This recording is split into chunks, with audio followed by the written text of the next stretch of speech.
Hello, everyone, and welcome to today's live show where we are discussing how to become a non-exec in energy and clean tech. And to explain all about the world of non-executive directors, we have the fantastic Jo Butlin as today's guest. Jo is well known in the energy industry and she's built a portfolio of non-exec and advisory roles. Welcome to the show, Jo. Thank you. And I'm also joined by the wunderbar Kirsty Ames, who is emceeing the show. Hi, Kirsty.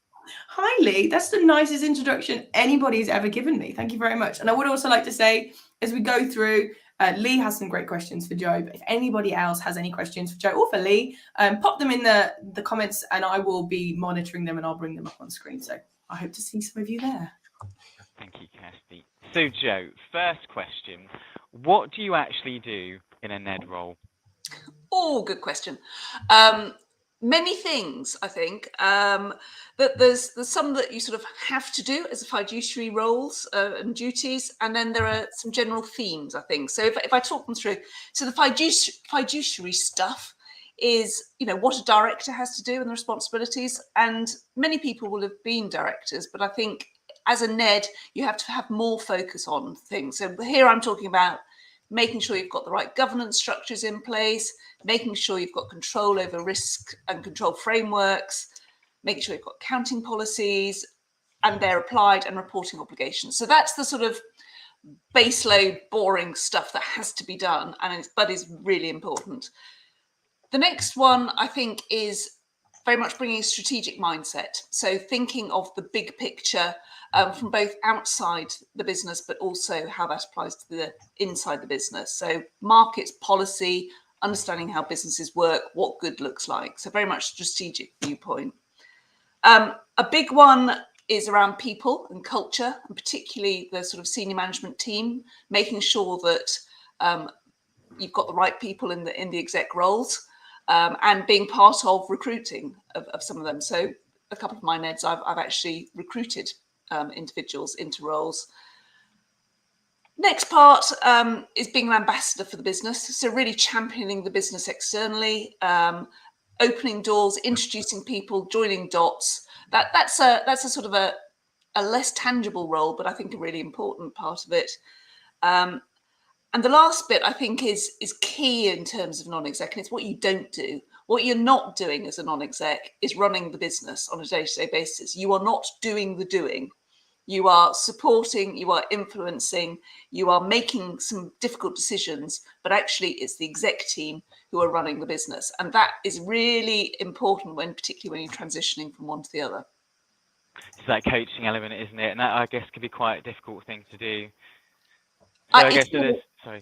Sorry, and I think as well, it's about recognizing personally, if you've been in an exec role, it's probably quite natural to grab the reins and try and do stuff, and actually you've got to stop yourself doing that. Yeah, absolutely.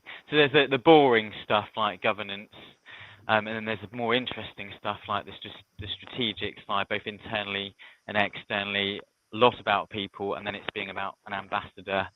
And I imagine the time commitment can vary quite considerably as well, can't it, Jo, in terms of the commitment each month? Yes, so I mean, inevitably you start off with it will take roughly this amount per month. But some months it will be significantly more than that. And some months you'll, maybe have a day on it or half a day on it. So as much as anything else, it's the ability to find the time when you need the time. And it does just depend where in the cycle you are. And, if you're doing investments, that's the piece I didn't mention as well.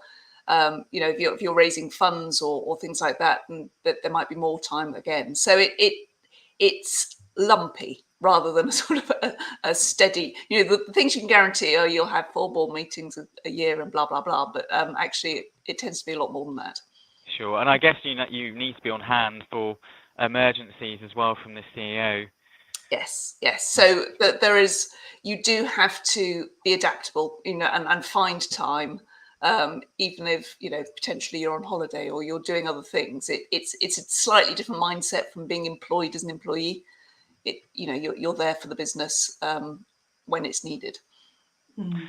So what experience, sorry, just before we move on, Lee, we've had a really good question, and it's one that sort of, I'm glad it was asked because I too am a novice, Connie. So someone has asked, could you go over the difference just briefly between an NED and an ED, because it's just, could you just make those really clear for us? So I think an ED, an executive director, is in role to lead, run, manage the business. A non-exec director is there to almost sit around the outside, I think, in terms of influence, support, kick up the backside. But it's more about making sure that the business is run as effectively as possible. So it's having that real external perspective, but bringing, expertise to support the executives, but you're not doing the do. Very, very well explained. Thank you. So in terms of making that transition, Joe, what experience do you need to become a non-exec? That's a really good question. There is no rule book, because I think we all talk about non-execs as if they're a thing and a sort of of one dimension. It's the same as being an employee of a business. There are so many flavors of NEDs.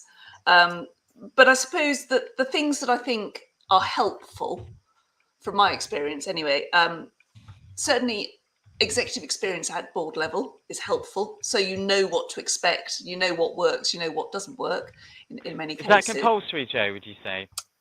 I don't think it's compulsory. It really depends what a business is looking for in an NED. I think it's helpful though, because I think to be a really effective NED, you need to know what good looks like. And how do you do that? By getting the experience of doing it yourself. So I think it's helpful, but not essential. Again, helpful, I think, is having broad experience. I think if you've been in one job for life, you sort of have one view of culture and how boards operate and how businesses operate. And actually having a breadth and have worked potentially across the sector or across different types of roles, again, brings you a broader perspective. So that, I think, is a really important element.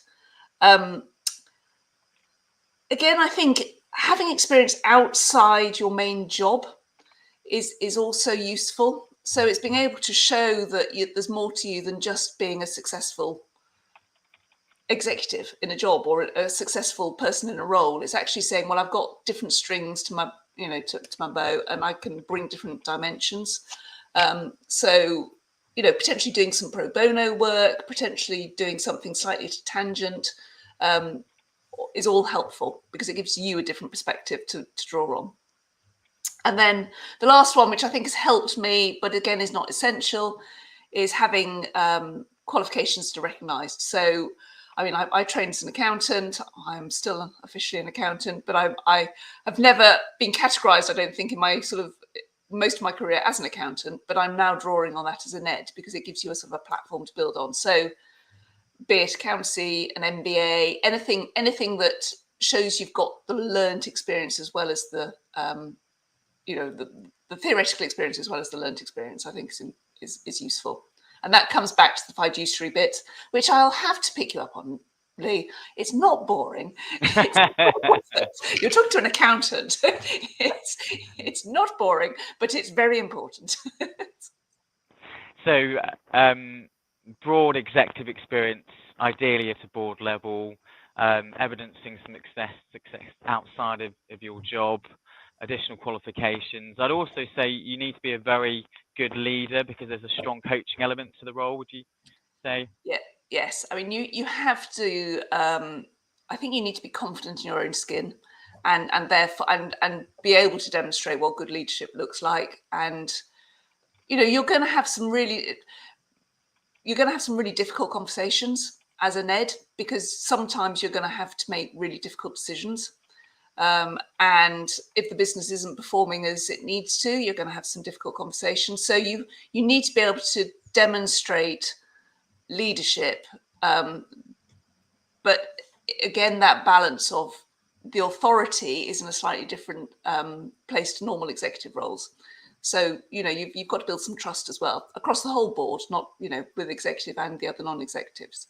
Yeah, absolutely. So these are some skills that actually I think everyone can pick up in an executive role that are transferable to a non-exec role. So what would you say your 3 top tips? Just before we go on to top tips, we have had another question. Keep them coming, guys. I love people talking to me in the comments. So Laura's got a great question. Is do or can multiple NED roles work together, or do you kind of get one a business? Great question. Now I've now got multiples, and I have been surprised, if I'm honest, by how well they work together. Because what you can do is, by having different perspectives on different businesses, is draw threads across the different NEDs. And so, you know, without breaking any confidences, you can say, well, have you tried this, or can you thought about that?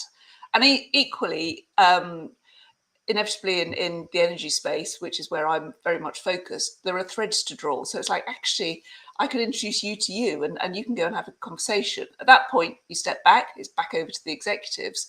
But I think it really does work together. It helps as a NED, and also it helps the businesses you're supporting. Perfect. Just And on that, I was just going to say that I know people that perhaps work for a big six who almost can't work anywhere else in the energy industry because they touch so many different areas. So I know that some execs perhaps work in the NHS, for example. So there can't be a conflict, can there, Joe? Yeah. But if it's complementary, it's very beneficial. Exactly. And I think you have to be really, really careful and clear about your conflicts.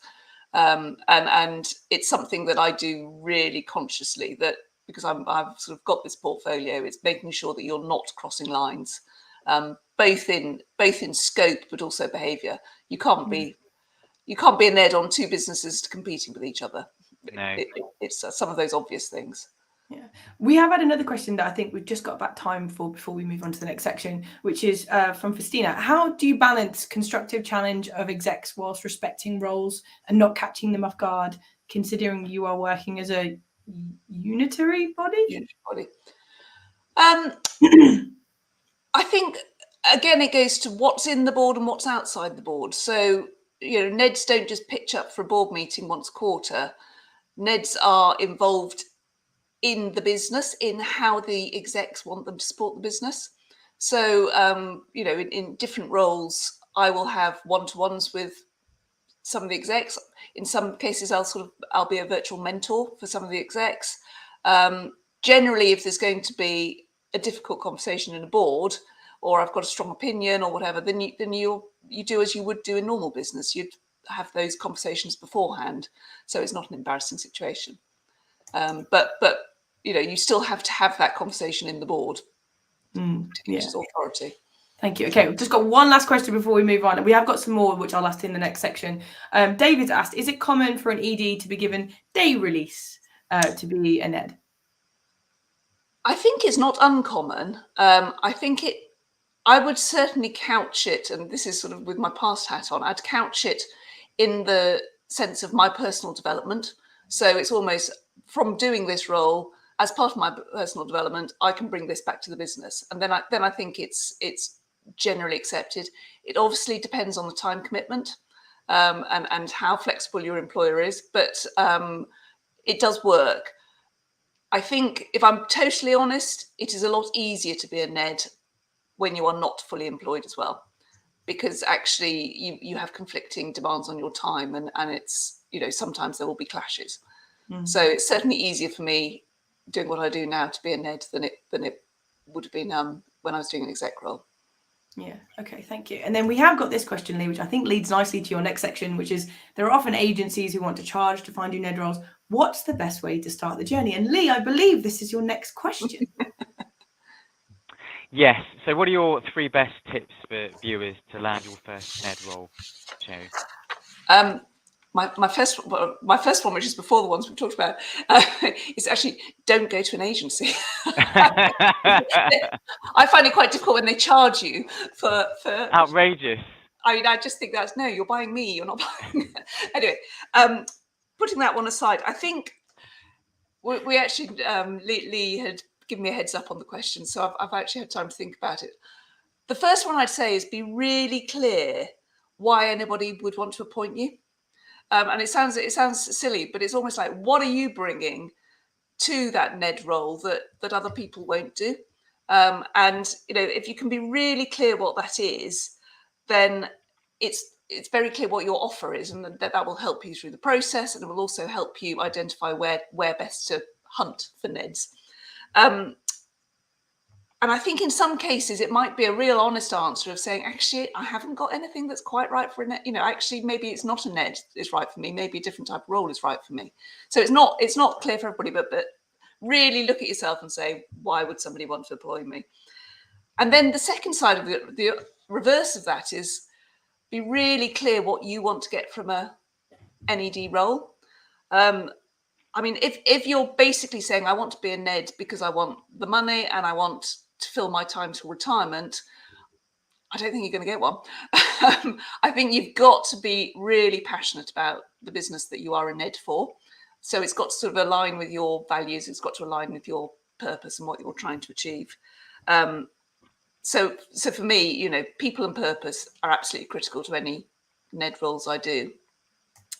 And then the third one, which is probably the most important one, is make sure that you are discoverable. So build your network and make sure you're discoverable. So build your network.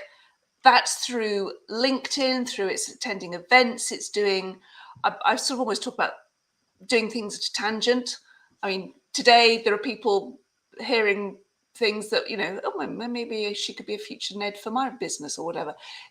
Don't assume that it's a linear process. It's almost spend your time as you're developing your career, building your network. I can honestly say that every single one of my roles has come via the network in one way or the other. So it's either people recommending me or people approach me saying, have you thought about this role here? It's come from the network. It's not come from applying straight. I obviously have to go through a process to get a role, but it's about using those network. And that being discoverable bit, it's making yourself visible. Make yourself visible on LinkedIn, make yourself visible by taking every speaker opportunities you can get, make yourself visible by having an opinion and having an opinion on broad things. Somebody once called me a one-woman PR machine, and it's actually because a marketing manager when I was building Smart Energy, and she might even be on this, Linda Taylor, she said to me very early on, we need to build your brand, Jo. And she was an early adopter. That was 2008, and she was right. So here I am. So thank you, Linda. But really do things actively. So I sat on the Institute of Chartered Accountant advisory group. That was pro bono, but actually one of my NEDships came from links through there. It's all sorts of things you can do, but don't just think it's about applying for a job. Great advice, Jo. I think some of your points actually apply to if you're trying to get your first executive role as well, actually. I think so. It's about what's in it for the hiring organization to hire you. What is your value add, I think. So I think you also to be clear on what you want from a NED role and having a genuine interest to give back, not just to, earn as much money as you can.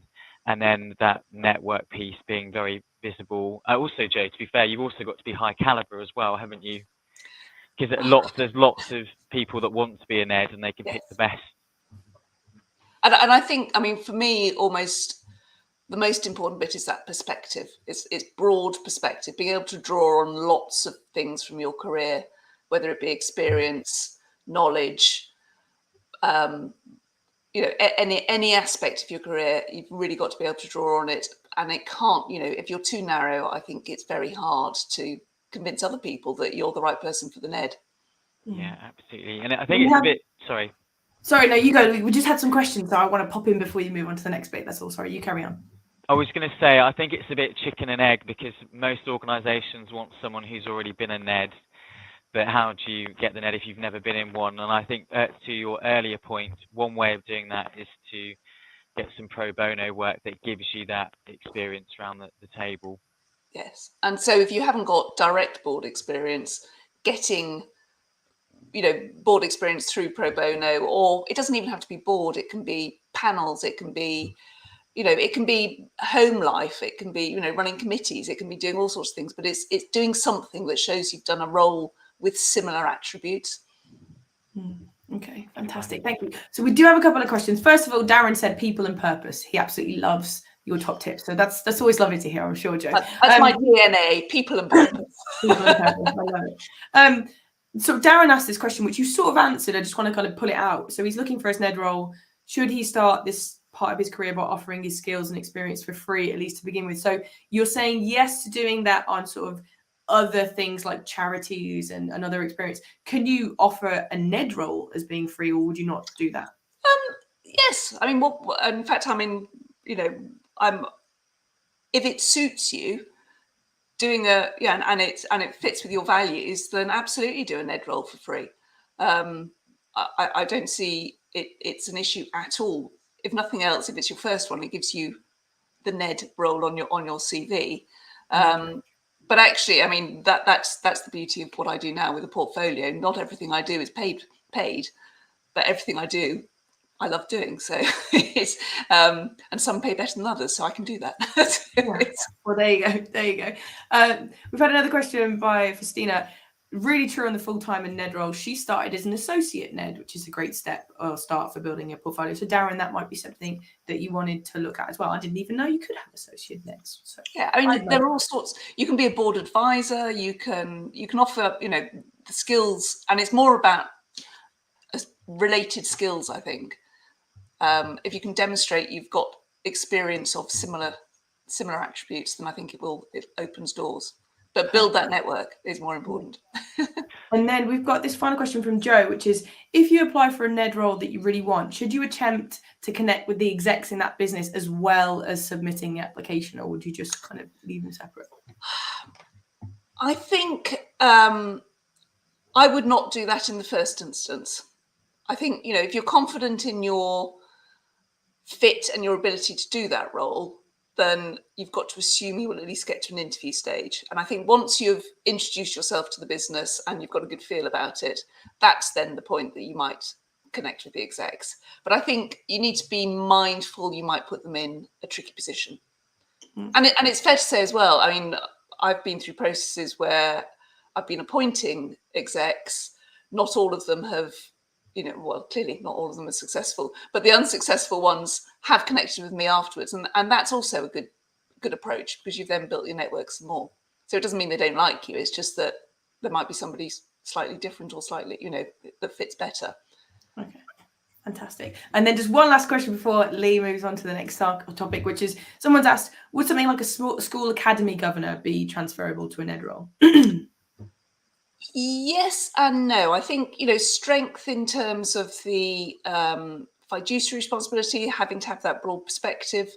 It, as always, it depends what the role is. I think it's a stepping stone. It's certainly as part of a sort of a wider offer, will add value. So, okay. And again, if you're passionate about it and you really care, do it. Fantastic. Thank you. And sorry, Lee, we can move on to the next section now. Any more questions, guys? Keep them coming.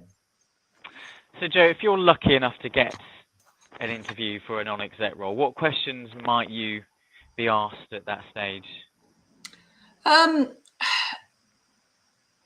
think, without repeating everything I've said already, firstly, clearly, what relevant experience have you got to bring? And I think here, sounding like a stuck record, the breadth really helps. So if you can draw on lots of different things you've done, that helps a lot. And particularly, how is that relevant to their business? So it doesn't have to be you've worked in a business the same before, but it's almost, what have you learned elsewhere that you can bring here that adds value? There's probably a bigger piece in NEDs than in some other areas. It's sort of more around your own values and how you align with the culture of that organisation. And I think that's important. That's definitely a two-way street in terms of whether you're the right fit, but also whether they're the right fit for you. So sort of being really clear about what your values and culture are. Again, picking up the point I've already raised, that ability to move from exec to non-exec. So, once you've got your first NED, you can show you've done it before, but getting that first NED is being able to demonstrate that you will be able to have that broad perspective, step back, provide those sort of more counselling, challenging, supporting roles. And then the last one, and again, it's linked to what I've already said, is, what are your contacts? What's your profile? What's your network? What can you add to the business as a non-exec director? And all of those things, I think, are relevant. Thanks, Joe. I think also most interviews are competency based and you can prepare for them. So I think that preparation is really key in terms of the person spec. So obviously you have the relevant experience, the breadth of your experience, what skills you can bring, that cultural fit, as you talked about. How can you demonstrate that you can go from an exec role to a non-exec role, and that value add? How about in terms of that strategic mindset? Is it worth perhaps even preparing maybe a SWOT analysis on the organization? Because might you be asked around what the opportunities and risks are? Yeah, absolutely. You should, without a doubt, do due diligence on that business and really be thinking about, well, exactly that. What are the strengths, weaknesses, opportunities, threats? I mean, where would you look to prod, push, challenge the business, and almost anticipating from what you've seen? So very often, if you look at websites, you look at posts, you look at all the things that business is putting out, you can read a lot into it in terms of where that business is. Go and look at Companies House, go and look at, I mean, I always would go and read the accounts. And that's not just about the numbers, that's actually about what's being said in the accounts. So really, do your due diligence, ask other people what they think of the business. So important that you can talk knowledgeably about their business when you arrive. Thanks, Jay. I think if there's one thing that is constant in this world, this VUCA world at the moment, it's change, and perhaps managing change, influencing change. And then I think it's that ability to challenge executives in the past, because actually just because you've been in an executive role, you may not have demonstrated that you can challenge executives, which is absolutely critical, isn't it? Yeah, and I mean, I always liken it as putting your arm around them and giving a kick up the backside at the same time. So you are there to support. You want your exec team to succeed, but equally you don't want to make it too easy and right. You're there also as a challenge and as a sort of pushing the business on. So it's that sort of blend of carrot and stick, cuddle and kick, whatever you want to call it. Yeah. I do just have one more question, guys, because we are coming to the end of our time now, unfortunately. It's been fantastic. We are having some really positive feedback, Joe, which is great. But I do have a question, which I thought before Lee does a roundup, which is, would industry fellowship and chartership be of value in a NED role?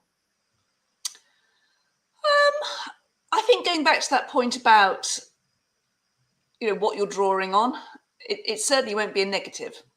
I think it shows you've got another string to your bow.